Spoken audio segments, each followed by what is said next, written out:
A Special Trip, Chapter 2. Yimin woke up excited the next day. Maybe this would be the day she finally scared away the bunny. She jumped out of bed and looked at her calendar, and then got excited for another reason. Today she was going on a special trip with her class. They were going to visit the Great Wall of China. So where do you think she lives? She doesn't live here, right? The bus trip was long, and Yimin was tired. But as she and her classmates stood in front of a small section of the wall, Yimin felt amazed.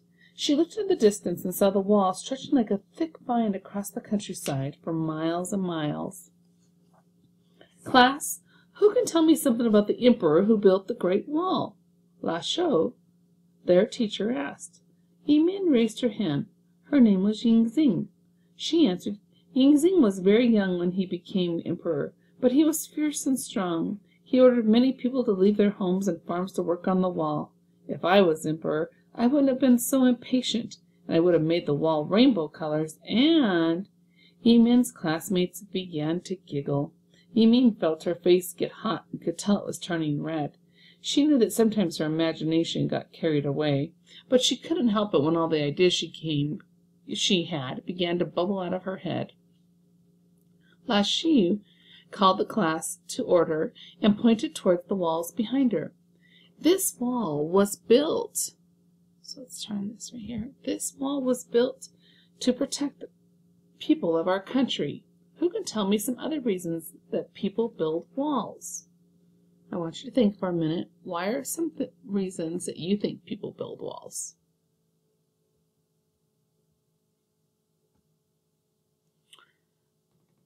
Let's get back to the story. To keep out the cold and rain, answered Jing. To keep warm air inside, said Tao. To keep animals outside, said Qin. Yimin giggled. She imagined a bear outside the wall of her bedroom, tapping on the window, hungry for dried fruit and mooncakes. She got some imagination, huh?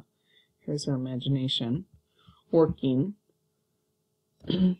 She would invite him in and ask him if he wanted to stay for tea. Do bears like honey in their tea? She wondered. Yimin, La Chaux answered, interrupting her daydreams. Do you know why the Great Wall of China is called the Sleeping Dragon? Yimin thought for a moment and looked at the great wall in front of her. The wall is long and large, like a dragon, and it protected the people of China from enemies and wars, just like a fierce dragon.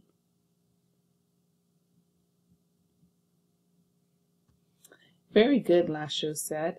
I want all of you to draw some pictures and write down what you see here today. Yimin moved to get a closer look at the wall. It was so tall that she stood next to it. She could hardly see the top. She could almost feel the great Emperor Yingxing there with her as she drew a picture of the wall.